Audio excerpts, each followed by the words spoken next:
Horizon Gens, home to CGX, and this is the Cold War Oversimplified Part 1 by the channel Oversimplified. Yes, another oversimplified video after a long time. Cold War basically. World War 3, but everybody has nukes, so there is no World War 3. Yeah, Cold War, this was one of the biggest pressure situation events that ever happened, right? Especially with the Cuban Missile Crisis.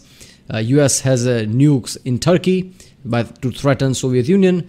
Soviet Union has nukes in Cuba to threaten USA. Yeah, it almost just went head to head and almost created a nuclear winter, but it didn't, because everybody knows if one throws nuke at somebody, other will throw nuke at somebody, and that's it. That's the end of civilization. So it didn't come to be. Everybody put this emphasis on like it could have easily been missile launches and things like that. I don't think it's that easy. If everybody has nukes, nobody's going to launch nukes. That's what I think. But yeah, remember people, if you like my reaction, don't forget to like and subscribe to support this channel. Check out the Rick Sunday, there's a link in the description. Check out the cast or different playlists I created for different channel reactions. And yeah, let's go this one. I've decided that in order to sell more merch, I should do a face reveal wearing some of it. So are you ready? Here we go. Boom. New Minimalist and Cold War merch available now, and get the new limited edition Churchill character pin before it sells out, with more characters coming in the future. Link in the description down below. The year is 1917. Fighting rages on the Eastern Front of the First World War. Both Germany and Russia are on the brink of collapse. Soldier, I need you to bring me this man. Got it. Kaiser himself then. Found him, sir. What? No, not Lenin. Lenin, the Russian communist. What? Why would I need a beetle? Lenin, the Russian communist. He was exiled to Switzerland. You know what? I'll do it myself.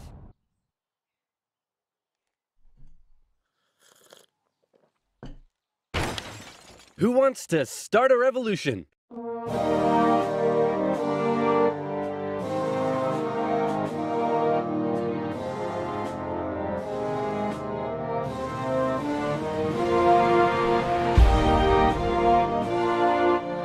Lenin like, I have a dream that people are in power, people as in me, and people are rich and prosperous, again as in me. The Germans put Lenin on a train and sent him all the way back to Russia, hoping he and his mates would create an internal crisis. And create an internal crisis they did. The government was overthrown, and Lenin was in charge. He immediately pulled out of the First World War, made the country communist, started a 3-year-long civil war, got shot, broke the economy, caused a famine, and then he died. On his deathbed he said, "Hey man, tell whoever's in charge of giving people jobs not to let that jerk Stalin become the next leader. By the way, who did I put in charge of giving people jobs? That would be Stalin, sir." Stalin was a rising force in the Communist Party. He still had some opponents, but conveniently, all of them were arrested or disappeared. So that was lucky. And so Stalin took over. He implemented his 5-year plans, which transformed the country from an agriculture-based economy to an industrial one. And like Lenin before him, he reigned with terror. Anyone who dared criticize or oppose him would either be killed or left to rot in the horrendous Soviet work camps. Then a short man with a silly mustache tried to take... Yeah, so Stalin's like, now I have all this factory. So where are my cattle at? I mean, where are my people at? Oh, there we are. Just, bring them against their will and shove them inside the factories. Over the world, punched the Russians all the way to Moscow, and then the Russians, with some help from their faithful ally, the Winter, punched them all the way back to Berlin. At this point, being allies... Seriously, but by now Russia should have this slogan, our biggest ally is the Winter. Whether it was, Charles XII in the Great Northern War, then Napoleon, and in here, Hitler basically. Every time, Winter was Russia's biggest ally. The UK and the Soviet Union were good chums. They held a couple of conferences near the end of the war to decide what would happen next. Hey Stalin, after all your trials and tribulation, you must be pretty happy to be standing here in Berlin. Tsar Alexander made it all the way to Paris. Just give me a second. Hey man, I think something's up with Stalin. I know, right? What should we do? Shall I tell him about the bomb? He's pulling he's pulling wings out of the fly, standing in the corner talking to himself. There's something wrong with him. Yeah, tell him about the bomb. That will scare him. So, we got this crazy new big A-bomb that can destroy an entire city in one go. Yes, my spies told me already. Oh wait, I meant to act surprised. Wow, that's amazing. He already knew. How? Am I sure I want to send nuclear secrets via here comes the ad. Shop Wi-Fi? Am I ever? Dude, use a VPN. And speaking of VPNs, if, like me, you take internet safety seriously, Then you need NordVPN. NordVPN hides your online activities from outside intruders, preventing anyone from stealing your personal data and stopping your service providers selling your data to advertisers. With over 5,000 servers in 62 countries, it allows you to surf the net anonymously and securely. And it's simple to use. With just the click of a button, you can connect to a server halfway across the world, even allowing you to access streaming services from that specific territory. Say, for example, you wanted to watch a certain oversimplified video that for some reason has been blocked in your country. With NordVPN, you can. It works seamlessly across PC, mobile, and tablet. Go to nordvpn.com/oversimplified to get an amazing 75% off. That's just $2.99 per month, with an additional month free for a limited time. So again, that's nordvpn.com/oversimplified, also in the description box down below. Now where were we?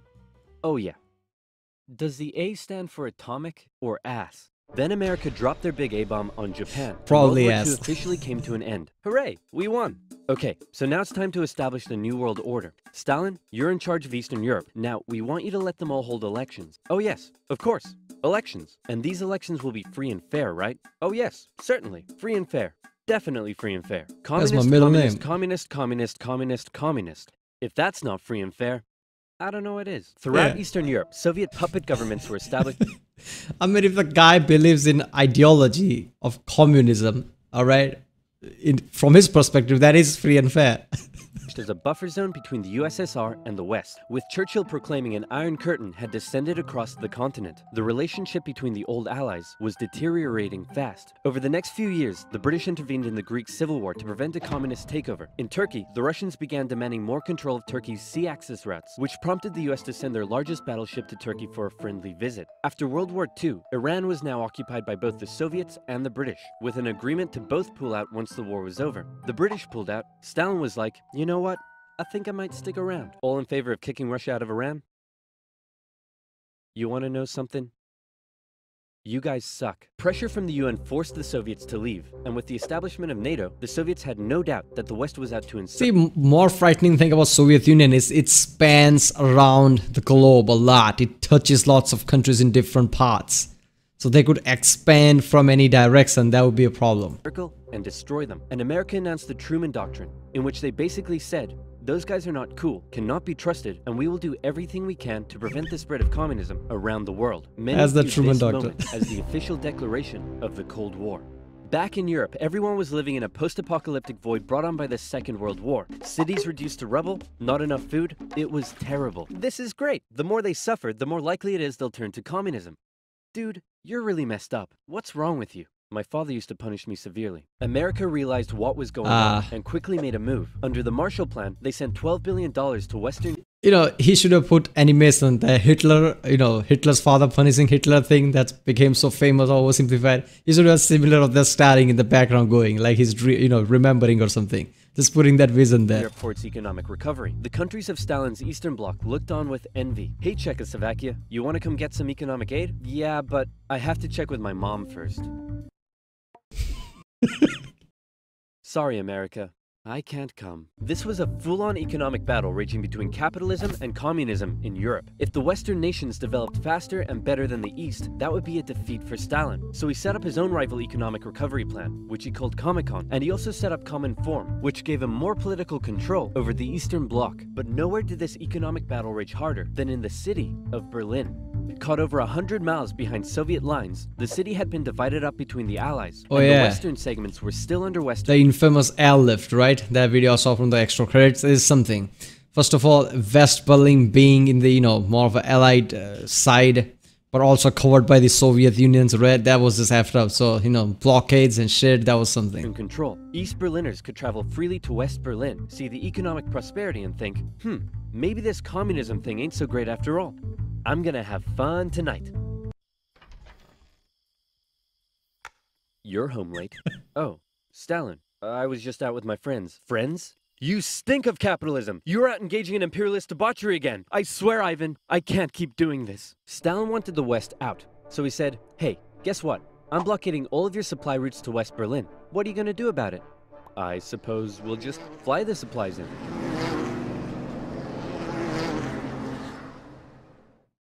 All right, Truman, You win this round. The Berlin airlift was an incredible undertaking and a major success for the Western Allies, and Stalin ended his blockade of West Berlin. His aggressive act— Yeah, at that time they also had support of the people because supply was running thin and people were going hungry. So every time now they see the planes coming, they actually ran for help because it was in their favor. actions worried the West, but not as much as this did. The Soviet Union had developed their very own atomic bomb. The USA no longer had a nuclear monopoly. The world now knew that if a major war broke out between the two superpowers, it would be more destructive than anyone could imagine. So it was comforting when Stalin came out and said that war between the Soviet Union and the West was unlikely. That whoops thing is not far-fetched. Soviets' long-distance missiles were not that accurate at that time. Soviets knew that, but obviously world didn't, and they wanted to keep that under wraps. That's why they put missiles in Cuba, to make sure the threat, even if people realize that their long-distance missiles are not that accurate, at least they have, medium-range missiles that are really good. So now they put missiles in Cuba, so that's a real threat. Oh, wait, inevitable. He said it was inevitable. Hey, you know who I haven't checked in on in a while? My good friend China. Whoa, what happened to you? What happened to them was a full-blown civil war that had been going on since 1927. The People's Liberation Army, under the leadership of Mao Zedong, successfully defeated the Republic of China, who fled to Taiwan. The now communist China and the Soviet Union signed a mutual defense treaty. This was terrible news for the West. But wait, there's more. After the Second World War, Korea was divided along the 38th parallel. In the north, the Soviets set up a communist regime. In the south, America set up an anti-communist regime. Both were led by very sweet-looking old men, but don't let that deceive you. They were both ruthless dictators, and both dreamed of reuniting Korea under their own regime. Now that he had the bomb, Stalin was feeling a little more cocky, and he finally gave Kim permission to attack. The North launched a surprise invasion of the South on June 25, 1950. With Soviet aid, the North Koreans steamrolled through, taking Seoul in just 3 days and replacing one ruthless dictator with another. The UN were freaking out and quickly created an emergency force made up of troops from 16 countries to defend the South. The West still held Busan and made landings at Incheon near Seoul. They pushed the North Koreans out of Seoul, replacing the ruthless dictator that had replaced the first ruthless dictator with the same ruthless dictator that had previously been replaced by the new ruthless dictator. And the West— That is so true, right? That's not an exaggeration. I watched the Korean War video. I don't know which channel, So in that, it was literally back and forth. They went, North Korea pushed all the way to the Busan, then South Korea and the obviously Allied forces pushed all the way to the nearly China, and back and forth.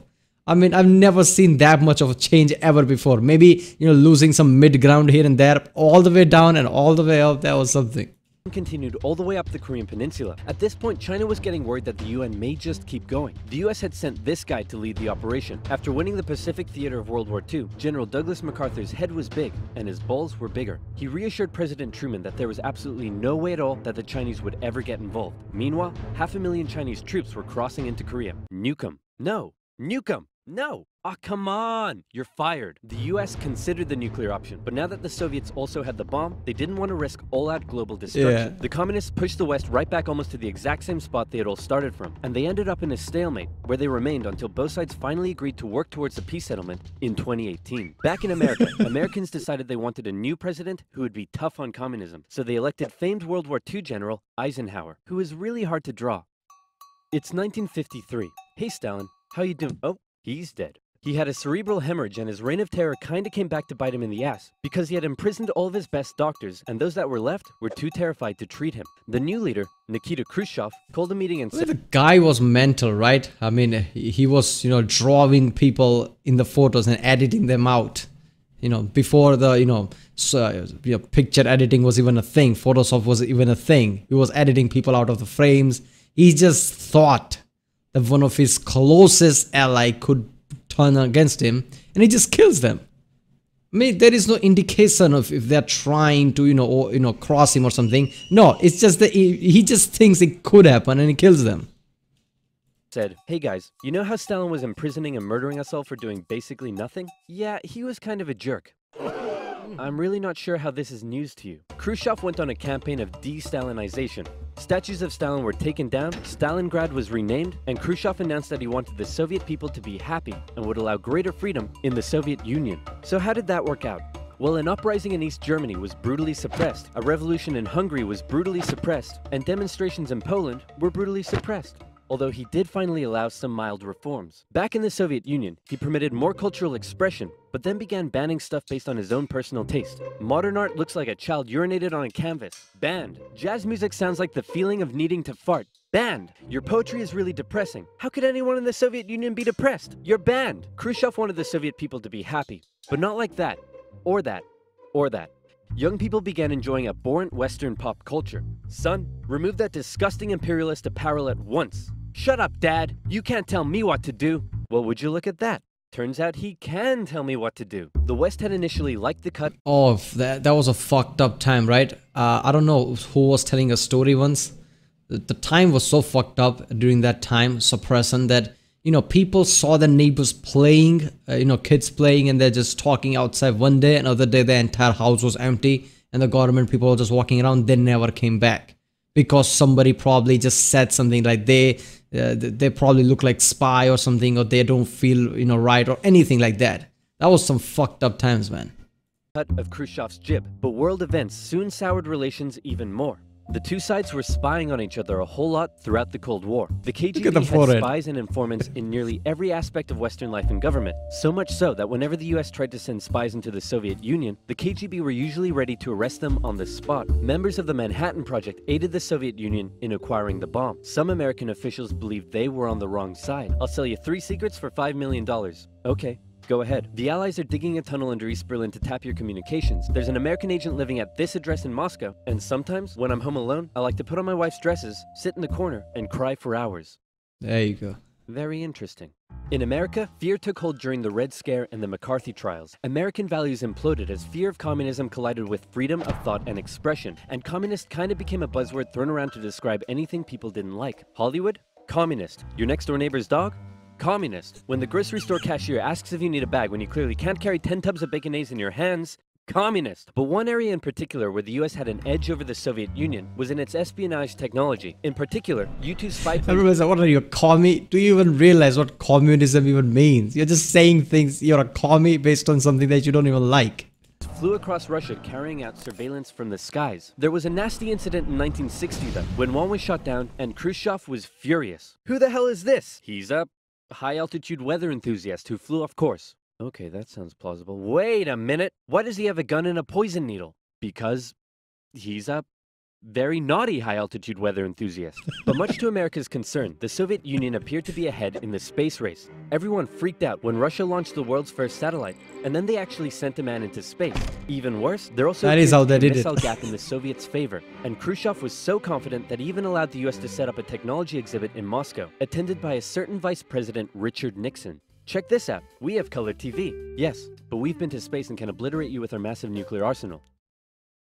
Check out this vegetable peeler. Seriously, Sputnik, people thought, oh, isn't that some great, achievement, something in the space? No, it was a show of force. That's an intercontinental ballistic missile that they used to send Sputnik, right? So that was something like, okay, we can obliterate you from the space. We have intercontinental ballistic missile. So that was, show of force. That's why US just went all ballistic, like, fuck that. We are going to the moon and show our power and what we can do. Just because of military strength. Because all of that translates into the military strength. Like, we have missiles that can send people on the moon. Just imagine what we could do to you.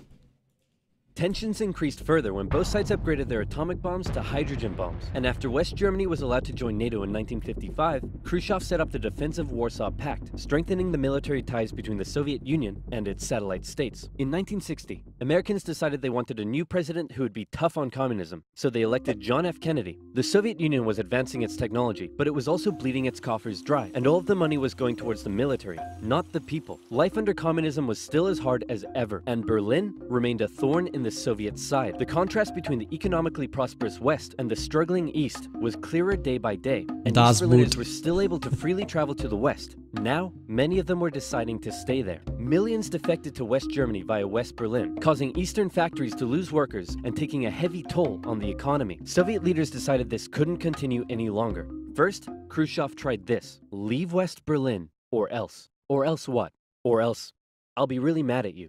Yeah, no, we're gonna stay. Listen, man, West Berlin is ours, East Berlin is yours. That's just how it is. Kennedy felt pretty good about his show of American resolve. But wait a second, did you catch that? Let's replay it. East Berlin is yours. Uh-oh, Kennedy just told Khrushchev that the USA wouldn't interfere in what the Soviets did with their section of Berlin, so Khrushchev came up with a new idea. We're gonna build a wall, and it's gonna be a big, beautiful wall, and it's gonna keep out all the Mexicans. Yeah, JFK just fucked up there. This is why people say politicians needs to be really careful with their words because of things like that. Oh, sorry, it's gonna keep in all the Mexicans. On August 13th, 1961, Berliners woke up to find their city divided into two, with barbed wire and guards blocking the border between East and West. Over time, a wall was constructed throughout the city. Families were torn apart. Thousands would risk their lives escaping over the wall, and hundreds would die trying. To the despair of Berliners, the West were unable to do anything about it. But the wall did put on full display the failure of the communist system. As Kennedy said, democracy is not perfect, but we have never had to put a wall up to keep our people in. As part of the agreement between the two sides, US diplomats were still allowed to travel to East Berlin, but suddenly, East Berlin crossing guards started giving them the business, and Kennedy was like, nah-uh. In October, the US rolled tanks up to the crossing point at Checkpoint Charlie as a show of strength. The Soviets did the same, and the two were in a standoff. They stayed like that for 16 hours, and the world braced for nuclear Armageddon. Thankfully though, Kennedy called Khrushchev directly and was like, hey man, this is getting way too hot. How about you back your tanks up by an inch and we'll do the same? Sounds good. Yeah, right. A hotline there. This happened after the Cuban Missile Crisis. Because in the Cuban Missile Crisis, there was a real communication error that almost went to war. Basically, one guy in nuclear submarine just said, okay, war is not started and we are not going to attack. That stopped the nuclear warfare basically at that time. But all of that happened because of miscommunication between two countries. So that's why they established one hotline, like a president to president, they can directly talk. Okay, how about you back your tanks up by another inch and we'll follow suit. Alright, hey, you want to do another inch? And they both very slowly inched away from the apocalypse. Phew, let's hope that's the biggest crisis of my presidency. It wasn't. There you go. Damn. After a long time, I haven't reacted to a oversimplified video. Reacting to again, I realized how good this channel is, right? Every small thing in there, every joke, which is smooth, right? It's not over the top, but it's really smooth. I like that. It's it's not strong in any sense, but the jokes just hit you. Alright people, that was the Cold War Oversimplified Part 1. If you like my reaction, don't forget to like and subscribe and support this channel so I know which type of videos to react to more. Comment down if you want to react to any other video, and check out other reactions I did. There's a link in the description with all of my videos. Check out the cast for the playlist I created, like Oversimplified, History, Internet Historian, or then Old Production, CGP Grey, and yeah, I'll see you next time.